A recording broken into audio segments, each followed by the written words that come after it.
வணக்கம்.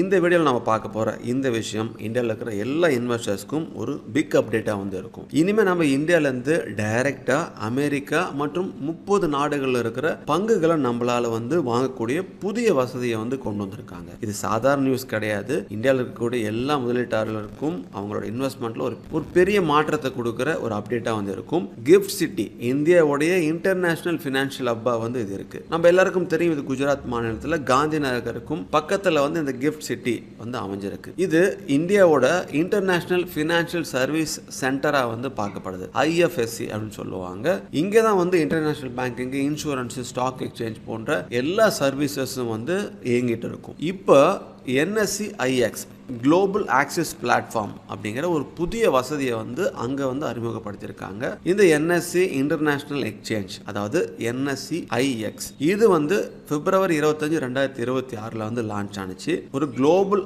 ஆக்சஸ்க்கு உண்டான ஒரு பிளாட்ஃபார்மாக இது தொடங்கப்பட்டு, இந்த பிளாட்ஃபார்ம்லேருந்து நம்ம என்ன பண்ணலாம், நான் முன்ன சொன்னது போல் இந்தியாவில் இருந்து US உட்பட 30 நாடுகள் இருக்கிற பங்குகளை நம்மளால் டைரெக்டாக முதலீடு செய்ய முடியும். அதோட முதல் கட்டமாக அமெரிக்க பங்குகள் இப்போ லைவ் கொண்டு வர போகிறதா சொல்லியிருக்காங்க. ஆரம்ப கட்டத்தில் US பங்குகள், எக்ஸாம்பிளுக்கு ஆப்பிள், டெஸ்லா, NVIDIA, இந்த ஸ்டாக்ஸில் எல்லாமே நம்ம இந்தியாவிலேருந்து இன்வெஸ்ட் பண்ண முடியும். அடுத்த 3 to 6 மாதத்துக்குள்ள UK, ஜப்பான், யூரோப் மார்க்கெட்டில் எல்லாமே இந்த தளத்தில் சேர்க்கப்படும் அப்படிங்கிற அந்த அறிவிப்பு வெளியாயிருக்கு. இந்த 2026க்குள்ள மொத்தமாக 30 சர்வதேச அந்த எக்ஸ்சேஞ்சஸ் எல்லாத்தையும் சேர்க்கிற திட்டமும் இருக்குது அப்படின்னு சொல்லியிருக்காங்க.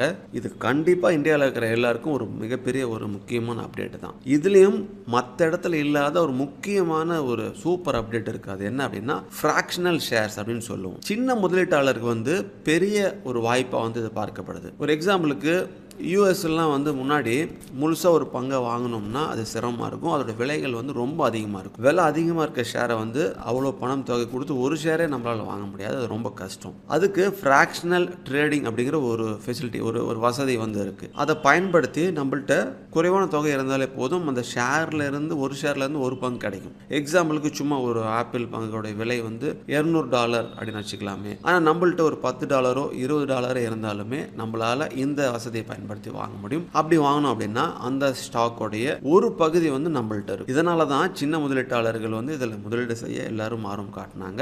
ரிஸ்க் டைவர்சிஃபை பண்ணலாம். அதே போல ரெகுலர் SIP மெத்தட்லையும் நம்ம இதில் இன்வெஸ்ட் பண்ணலாம். இது பெரிய அப்டேட். ஸோ இந்த ஃபீச்சரை பயன்படுத்தி நாமளும் நல்லா இருக்க ஸ்டாக்ஸை ஒரு பகுதியை வாங்க முடியும். ஸோ இதுக்குன்னு அக்கௌண்ட் ஓப்பனிங் இருக்கு. KYC ரொம்ப எளிமையானதாக தான் இருக்கும். PAN card, Aadhaar card, DigiLocker இதெல்லாம் இருந்துச்சு அப்படின்னா நம்ம ஈஸியாக ஒரு 1 நிமிஷம் 2 நிமிஷத்துக்குள்ள அக்கௌண்ட் ஓப்பன் நம்ம பண்ணிடலாம். ஃபிசிக்கலாக எந்த டாக்குமெண்ட்டும் கொடுக்க தேவையில்லை. நான் வரும் வீடியோக்களில் இது எப்படி ப்ராசஸ் ஆகும் அப்படிங்கிறதையும் நான் உங்களுக்கு கொடுக்குறேன். இது அந்த ஃப்ராக்ஷனல் ஷேர்ஸ் மாதிரி ஒரு புது அப்டேட். இப்போ எப்படின்னா நம்ம INR ரூபியிலேயே நம்ம ஃபண்டை அந்த அக்கௌண்ட்டுக்கு ட்ரான்ஸ்ஃபர் பண்ணுவோம். அது ஆட்டோமேட்டிக்காக USD கன்வெர்ட் ஆகும். ஸோ பிறகு நம்ம US ஸ்டாக்ஸில் நம்மளால் இன்வெஸ்ட் பண்ண முடியும். செப்பரேட்டாக அதுக்குன்னு ஒரு US பேங்க் அக்கௌண்ட் இருக்கணுங்கிற கட்டாயம் இல்லை. அடுத்து LRS லிமிட், முக்கியமாக RBI இதுக்குன்னு ஒரு விதியெல்லாம் கொண்டு வந்திருப்பாங்க. இது வெளிநாட்டில் முதலீடு பண்ணுறவங்க எல்லாருக்கும் இந்த விதி பொருந்தும். இந்த reserve bank of India RBI விதிப்படி LRS லிபரலைஸ்ட் ரெமிட்டன்ஸ் ஸ்கீம் கீழே இது வரும். அதாவது ஒரு நிதியாண்டில் அதிகபட்சமாக நம்ம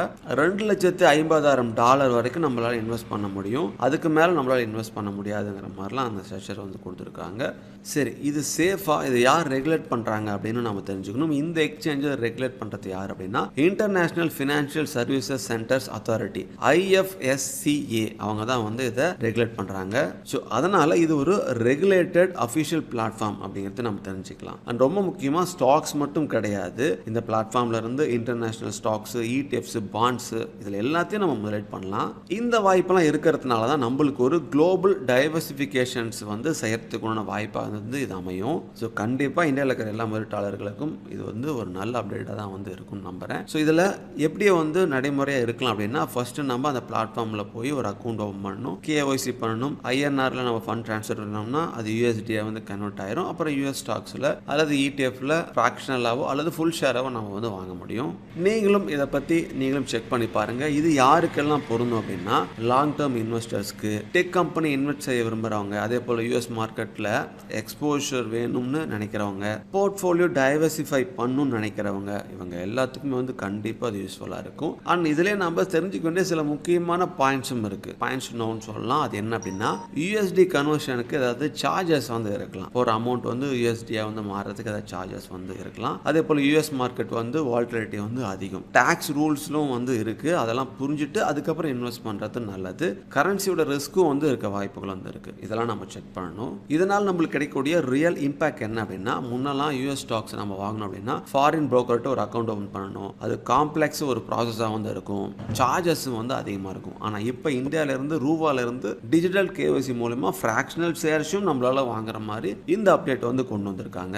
இந்த அப்டேட்டை பற்றி நீங்கள் என்ன நினைக்கிறீங்க அப்படிங்கிறத எங்களுக்கு கமெண்ட்டில் வந்து சொல்லுங்கள். மேலும் இதே போல் ஃபினான்ஷியல் சம்மந்தப்பட்ட ஸ்டாக் மார்க்கெட் சம்மந்தப்பட்ட அப்டேட்ஸ் தெரிஞ்சுக்கணும் அப்படின்னா எங்களுக்கு கமெண்ட் பண்ணுங்கள். மீண்டும் உங்களை அடுத்து ஒரு நல்ல பதிவில் சந்திக்கிறேன். Invest wisely for better future. Thank you.